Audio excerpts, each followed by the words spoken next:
আপনারা একটু ভেতরে যান। যেহেতু আমার সাথে বিষয়টা জড়িত, উনি কানাডায় যাওয়ার উপযুক্ত কিনা এটা দেখার জন্য ইন্টারভিউ তো আমাকে নিতে হবে, তাই না?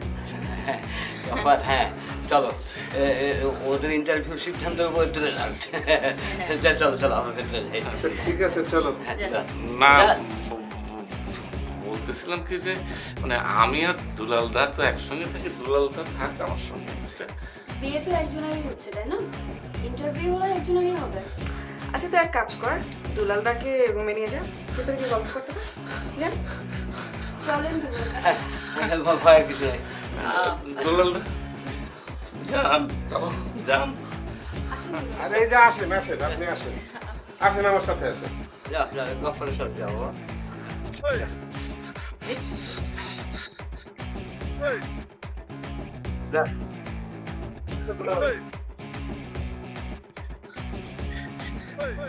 কি নাম আপনার? আল ইসলাম খান।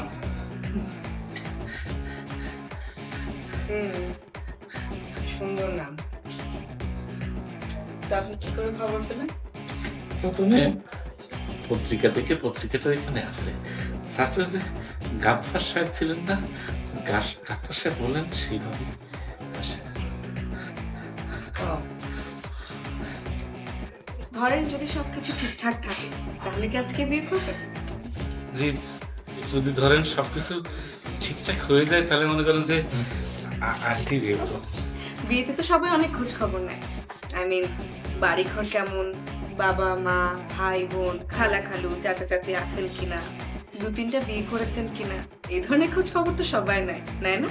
না, ঘটনা হয়েছে কি যে জানেন যে আসলে এটাই তো আমার ফার্স্ট বিয়ে, সেই জন্য আসলে। যদি হয়। জি, আসলে ঘটনা হচ্ছে যে মনে করেন যে আমার বাড়ি সিরাজগঞ্জে, ঠিক আছে না, মানে আমার বাড়ি সিরাজগঞ্জে, আমার কিন্তু বাবা নেই, উনি গত হয়ে গেছেন। তারপর আমার ভাই বোন ছিল, তারাও নেই, একটা ভাই ছিল, তাও তো প্রায় মনে করেন 15 বছর আগে উনি গত হয়ে গেছেন। তারপরেও যদি আপনি খোঁজ খবর নিতে চান, তা আমাদের যে উপজেলা চেয়ারম্যান আছে, ওনার নাম্বার আছে, আমি দিতে পারি, আপনি খোঁজ নিতে পারেন। ঠিক আছে, সেটা নেওয়া যাবে, কিন্তু আপনি আমার খোঁজ খবর নেবেন না। মার্শাল্লাহ, ঘটনা হচ্ছে যে আল্লাহ আপনাকে সুন্দর করে বানিয়েছে। আর তাছাড়া হচ্ছে কি জানেন যে হায়াত মত রেজেক তোর লোক সব তো আল্লাহর হাতে।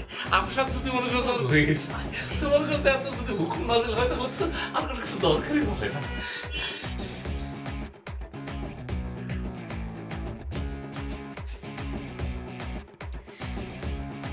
দুলাল সাহেব, আপনার কি মনে হয় আপনার ভাইকে কি আমার বোন পছন্দ করবে? ইনশাল্লাহ হবে। ভাই আমার খুব ভালো লোক, খুব সহজ সরল, অনেক ভালো মানুষ সে, ইনশাল্লাহ হবে। যদি বিয়ে হয়ে যায় তাহলে তো আপনি আমার বেয়াই হবেন, তাই না? জি। তো বেয়াই সাহেব, আপনি বিয়ে করেন না কেন? না, বিয়ে করতে তো অনেক টাকা পয়সার ব্যাপার, অনেক খরচের ব্যাপার। আমি যেটুকু জমাইছি সেটুকু বড় ভাইয়ের জন্য নিয়ে আসছি। ও আচ্ছা, তাই? তো কত টাকা জমাইছেন? বেশি না, ধরেন এই সব মিলে 1000 বেশি জমাইছি। তাই না? বিয়েতে বেআইনি কি দেবেন? কি আর দেবো বেআইনি? বেআইনি কিছু দেবো না, আইন মোতাবেক যা হয় তাই দেবো। তাই না? শোনেন বেআই সাহেব, আপু কিন্তু কোটিপতি, ঠিক আছে? কানাডার ভিসা হয়ে গেলে আপনার ভাইও কিন্তু কোটিপতি হয়ে যাবে।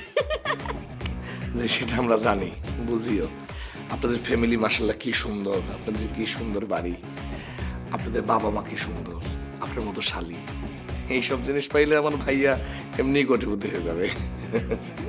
কিভাবে? না, বলছিলাম যে আমারও তো কোনো বাপ মা ভাই বোন নাই, আলাল ভাইয়েরও কেউ নাই, এরকম 2জন বাবা মা পাইলে সে তো এমনি কোটিপতি। এটা কিন্তু ঠিক বলছেন বেআই সাহেব।